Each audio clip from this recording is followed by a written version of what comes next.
Thank you for tuning in to the Fishing Guide podcast. I'm your host, Brad Wiegmann. Mitch, of course, is off. It's right before Christmas, and y'all have ordered so much stuff that he has to work.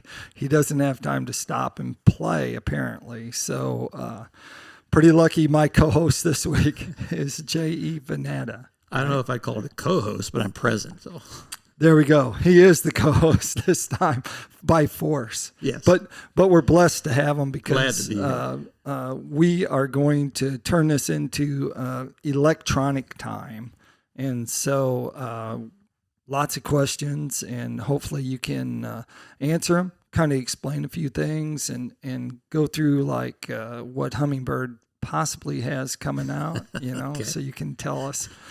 And that's just one part of Johnson Outdoors, right? That's correct. Johnson Outdoors actually owns several sporting companies, from kayaks to scuba gear. I mean, it's an outdoor family is what it is. Yep. So we're going to kind of stick in this Humminbird thing. Of course, we're here on the lake.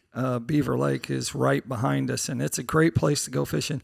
Great place for sight fishing, but sight fishing is going to actually change a little bit, isn't it? Like when they say sight, they're going to mean sight on their graphs. Well, we've been doing it for a long time on 2D sonar, deep drop shot and spoon, right, such as that. They call it, the computer fishing. Computers are getting faster and more detailed, let's just put it that way. Yeah. So that's good news. Tell us, what models do you have in the Humminbird, and kind of give us start at the bottom range and then work our way up, because I happen to know that you have a brand new one with a very powerful processor coming out. We do. That'll be sometime after the first year, probably February. But we have really three families of units now. The Helix, which is our base unit. Okay. On that, we've got a 5-inch, 7-inch, 8-inch, 9-inch, 10-inch, 12-inch, and now a 15-inch screen available. Wow. All of those with side imaging, down imaging, 2D sonar, GPS systems. From there, we go up to the Solix family, which now in Solix, we have 10, 12s, and 15-inch units. Right. Same process as sonar systems that we've got on the Helix, but we have touch screens. So they have a lot more custom ability to customize the screens you're looking at. Okay. And then the new one, if you want to talk about that now, which will be probably sometime in February, is the Apex. The Apex. Apex has actually been released, the information on it. It was primarily focused for the saltwater environment. For a lot of the large boats and center console guys like to have a flat glass screen appearance. Right. We're on our Solix and the Helix, we've got about 1.25 inch protrusion off the surface if you flush mount it. Where with the Apex, we've got just a little over 1/4 inch. So it's much flatter, more finished look for the saltwater boats or the big console boats. Right. It's a touchscreen product. The interface is very, very similar to what the Solix is. A surface mount option on it, you can mount through the corners, or flush mount from the back, just like we have on the current Helix and Solix products too. Yeah. So the advantage is the glass that you're showing on the Apex for the appearance anyway, and for the installation. Correct. The saltwater guys really don't like that protrusion. Right. They want it as flat as they can get it. So that's what it was focused to. But as you know, the bass guys, the crappie guys are calling for them now. Right. It's just going to be we got 13, 16, and 19-inch screens. So guys want to go big. I think they built the 19-inch screen for myself because I don't like wearing my glasses. And they always have, like, you get your choice when you go into your menu and you're going through your editing, your overlay, and you see it says like small, medium, large, extra large, and then it says Brad. Brad, exactly. That was an option we put in this week for you. Okay. So people that don't want to wear their glasses, and it comes in and it's like this big. I'm like, perfect. Yeah, a lot of the fishermen don't like covering up the screen, so that's why we have the options for them, from the overlays to the data boxes and different views that you can put on the screen. So tell us about the Helix. The Helix is a unit that is, do you think that's the number one seller in the Humminbird range? Because, I mean, the price points on those just get ridiculous, I think, around Thanksgiving. Well, you have to. It depends if you're talking about units or in dollar volume. I mean, as far as what sells the most. But, the most units. It'd be in the Helix family because, again, we've got a 5-inch screen up to a 15-inch screen now. So it has an application for just about any type of boat, from kayak to big center console boats now available for that unit at a good price point and its performance, which is kind of hard to beat.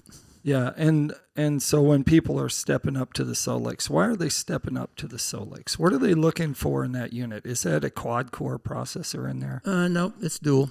A lot of the times it's because of our tech guys. It's your iPhone, it's your iPad, it's touchscreen. Right. When somebody asks me which unit do they need to use, I say, well, first of all, it's easy for me to spend your money. You need 4 19-inch Apex units, okay? That's what you put in your boat, Brad. But if you're a tech guy or a sonar guy, and when I say sonar guy, you know we have fishermen that run sonar, and we have sonar guys. Sonar guys can dive deeper into the Solix and the Apex now and do more adjusting, more customizing into the system than you can in the Helix. Helix is an awesome product, does everything a fisherman needs. But again, if you want to dive in deeper, then you're going to go into Solix. Or if you're a touchscreen fan, then that's the product you're going to move to. And of course, you've touched on the Apex. What processor does it have in there? Is that a dual core? It's dual. Yeah. It's dual core. Right. It is. Yep. So it's going to be fast. Most like a Porsche. fishermen won't, the basic fishermen won't know the difference behind the screen. Right. Again, a sonar guy, a GPS guy, they will see a difference in the performance on the refresh rate, how quick it keeps the screens up to you, the high speed on chart systems. It's just going to be a faster product.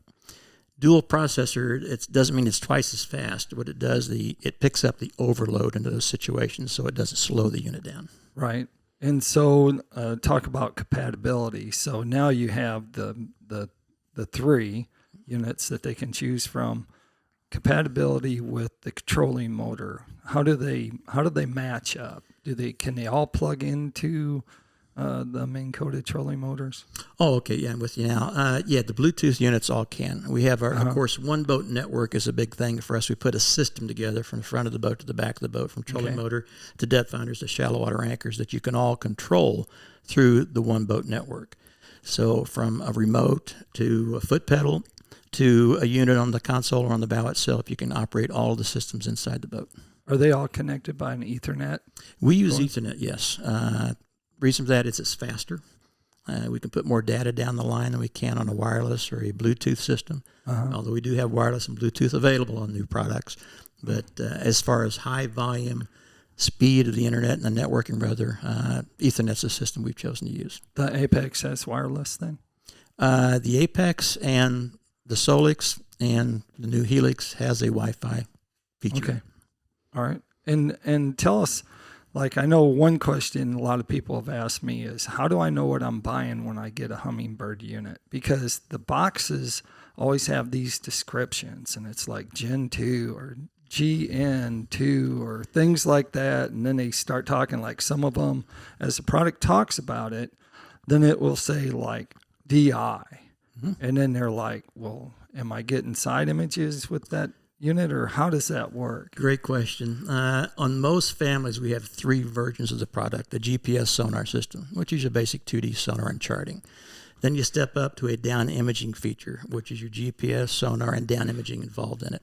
And then the side imaging unit, which has all of those features built into it. So you get your GPS sonar DI down imaging, GPS sonar side imaging, which has side imaging and down imaging in the unit. Okay. And so, and the trolling motors, some of them have built-in transducers. Is that correct? Correct. How do they know which ones have the built-in ones? The cost? As far as the trolling motors? Yeah, and the trolling motors. It's on the product description. So if you have an Ultrex 45-inch 112 MDI, that's a mega down imaging built-in transducer. Same product with MSI is a mega built-in side imaging transducer. Okay, well, you jumped into it, so let's find out about Mega Imaging. So a lot of people don't understand the reason why there's Mega Imaging. Of course, we'll break it down that you, in general, 450 or 455 or 800 kilohertz. Those were always the standard. That's what we're getting into. So now you guys have jumped into a different realm, haven't you? Yeah, and we did it a few years ago with Mega. 283 was your standard 2D sonar frequencies, about everybody used, or 200 kilohertz. 455 and 800 megahertz on imaging was pretty much industry standard. we went to Mega 1.25 megahertz. The reason for that is when you look at sonar systems or the technology, the science behind it, it's like this little sound wave that goes down. The lower frequencies have more range but less detail because those sine waves are bigger and farther apart. With the higher frequency, 1.25 megahertz, it has less range but more detail because those sine waves are very, very close together. Came out with Meg Imaging. It really improved the side imaging and down imaging features and the appearance of it. Right. And then a couple of years ago, again, we went to Mega Plus. I don't want to call it the downside, but on Mega, you were limited on the range you could shoot because of the higher frequency. Right. With Mega Plus, we've compensated for that. So now I can shoot at 100 foot, 125 foot, and have basically, I call it shoulder-to-shoulder coverage with good detail across the screen. Yeah, and maybe break that down a little bit more, because what he's talking about is when you get 1.2 megahertz is when you start shooting that out over 50, 55, 60 feet, you're starting to get the echo it's not a sharp image, and if they have that. So you guys have solved that problem. Correct. And what was that technology called? Mega Plus. Mega Plus. So if you look at, you mentioned Gen 3, Gen 4, the Gen 4 Right. Helix product right now is a Mega Plus, which means we utilize the 1.25 megahertz of mega frequencies. Right. But it has the feature in it that we have shoulder-to-shoulder coverage. So I can shoot 125, 150, and see detail from edge to edge. With the Mega system, I'd start to fade out on the outside edges because that frequency just does not have the range that you have in the Mega Plus. Super sharp, though. It's up awesome. close. It's awesome. Like stair steps look like stair steps, just like you could walk down them. Exactly. That good. Yeah. So Cinderella's, I guess her shoe, you could see that on there. Well, we found some brooms, we found guns, we found a lot of things with them. So that's interesting. So Mega 360. So you have Mega 360. Talk a little bit about that, because a lot of people are still wondering how would that fit into actually the application of fishing. Sure. And I think that's where a lot of people, where they buy the products, but they don't apply what they've got on it, and they've spent a lot of money. And I do some sonar training with people. I teach them how to use their electronics, and usually, like, the first thing is you're starting to go through is what's sonar and what's chirp. What is chirp? You have to explain what chirp is and things like that. But how can, the first question is tell us a little bit about the imaging. How does Mega 360 work? And then tell us how an angler, because I know you're an angler. I don't know what the biggest. I'm not much of a catcher, but I'm an angler. Okay, so. I don't know what the biggest fish is you ever caught, but I can show you a picture if you want it. So. We could walk in there. We could check out my fish. So, I've seen it. But tell us about that. Tell us about the Mega Imaging. Well, again, Mega Imaging uses that 1.25 megahertz. So we get up to 360. What I kind of like to do is to back up to the old 360 system. Okay. If you think about how that connected to the depth finders, right? It was via Ethernet. So in that pod was actually the transducer and the system that pinged and processed, and we sent that signal up to the unit to display it via Ethernet. It was a great product. I loved it. But to fish it and fish it efficiently and to get the best display, you had to slow it down and narrow it down, is what I told everybody. If I was on Table Rock Lake this time of year looking for deep shad, I would spin it full 360 as fast as it would go, because I wasn't looking for detail on the bottom of the lake. Right. It would blur out, but I'm looking for those shad moving through the water column. If it's summertime and I'm looking in shallower water, looking at structure on the bottom of it, I would shoot just forward. I'd bring that circle from 360 to 180 and slow it down to 1, 2, 3, or fine, fast, or slow, depending on which system you had. By moving slower, you got more detail out of the old system, but it didn't refresh as fast, but a smaller area. I couldn't stand to watch a 360 just move like this. I didn't have the patience to do that. A smaller area at that same rate, it refreshed that area quicker. Mega 360, I can spin that thing at standard settings, get the same detail I get on side imaging. The thing about it, it's important for me to people understand, is if you take side imaging and you're sitting still, you're pinging the same return over and over and over again, so there won't be any detail. It's like taking a CAT scan of the brain and slicing little pieces of it and then stacking the pictures together. That's the display that we see coming down the screen.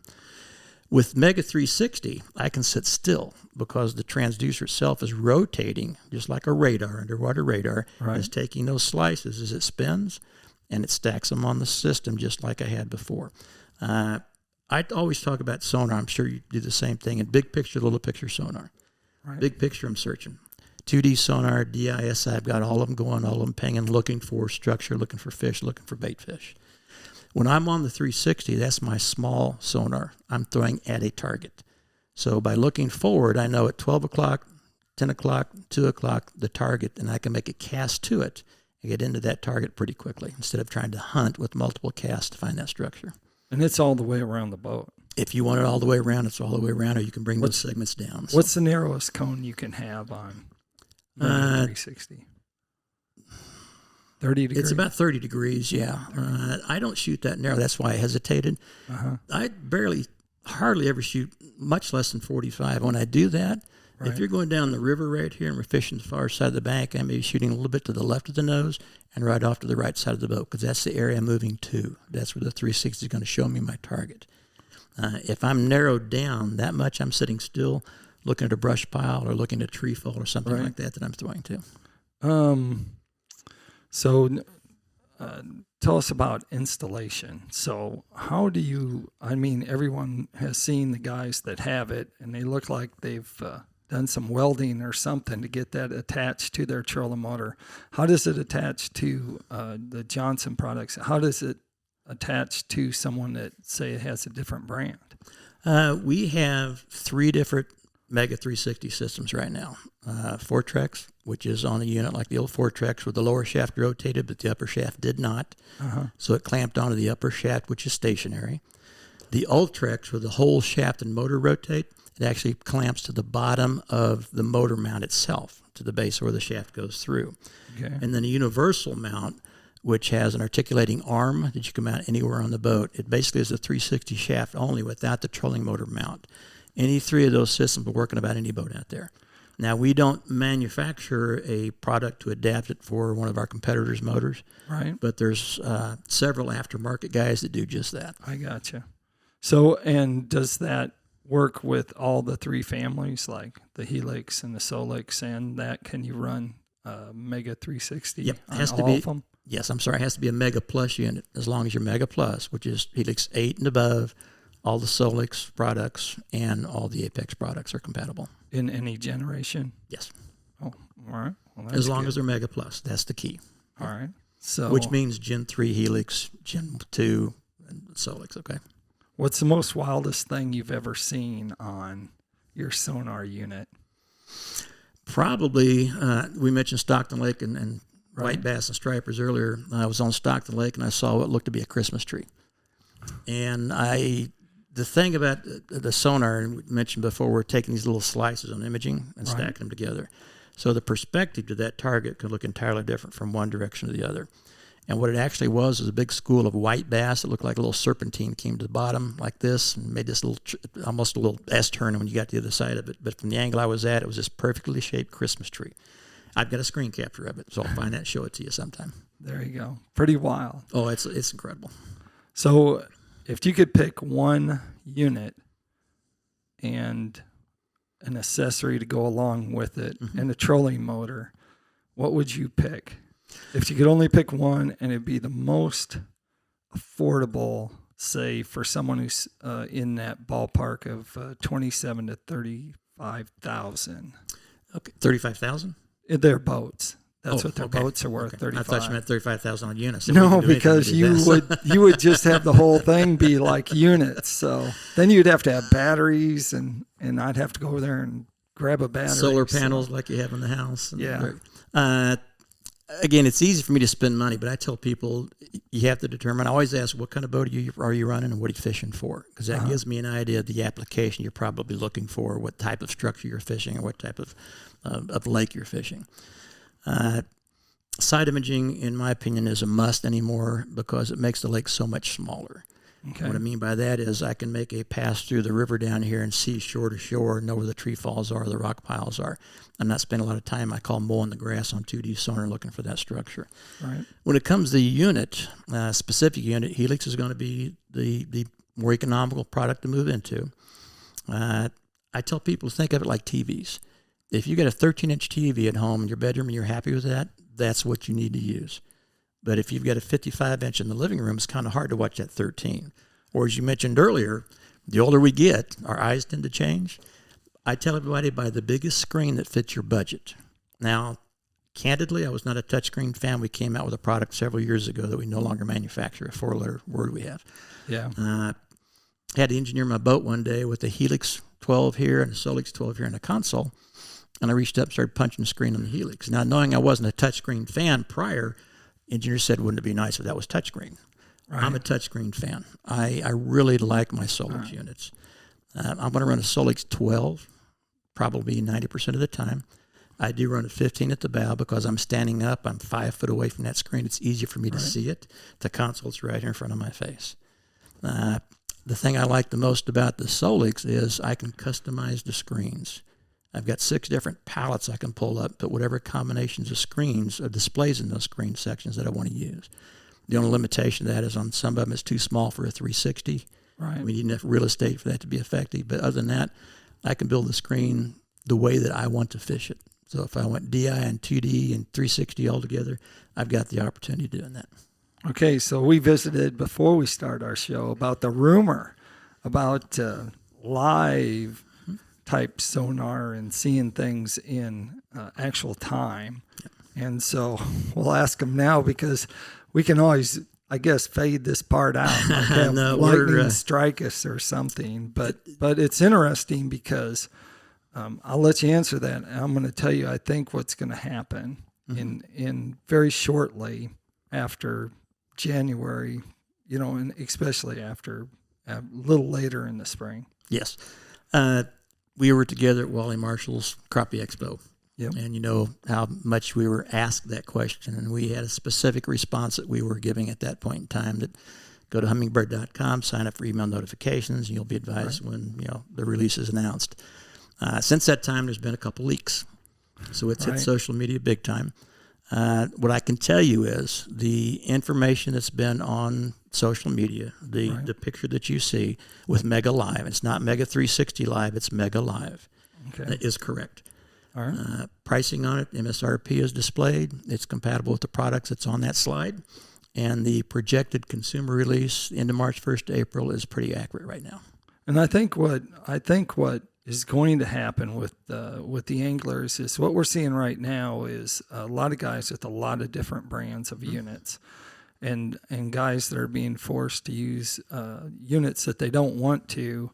And I think that's actually going to, like this spring, you're actually going to see a lot of these guys with one brand, especially with the networking. It's the one boat network is really going to shine. It's really going to show off. And then you guys are going to have to go in there and explain how all this stuff works, because I think a lot of people have put that one boat network aside, and now you'll be able to come back and actually do really good with that. Sure. The one boat network itself, you mentioned before, you get on the water and you teach people sonar systems with the old 80-20 rule.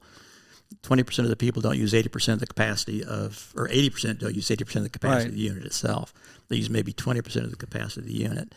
When we do on-water training like you do, we go through menus. I mean, from tab to tab, and tell them from alarms to networking, what those do and how to set them up and how to be more efficient. I'm real big on telling people these are tools. Again, the comment I like to make is it makes the lake smaller for you, but my time on the water is important. Right. And the more time I spend fishing instead of pushing buttons, then the happier I am, the more fish you're going to catch. We got a local guy down here we work with in Rogers that just went to a different boat manufacturer this year. One of the big stick guys down here. I won't mention his name. I called him and asked him, how do you like your new boat?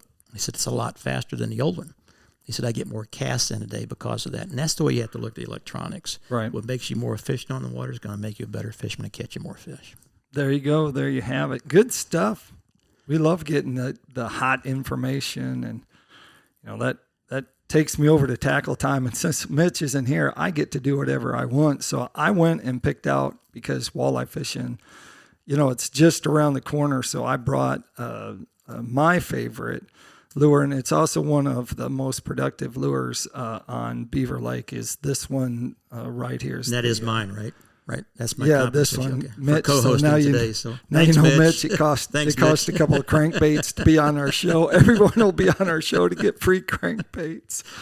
Anyway, you can troll this, and that's the best part about it, or you can cast it. So either way, but for tackle time, that's our deep diving crankbait by PICO Lures. And that's it. Glad you enjoyed the show. Glad you were here. Brett, thanks for letting us be here. Appreciate the time. I'm glad to help anytime we can. There you go. Make sure you keep your hook sharp and your lures in the water. On Beaver Lake. Yeah.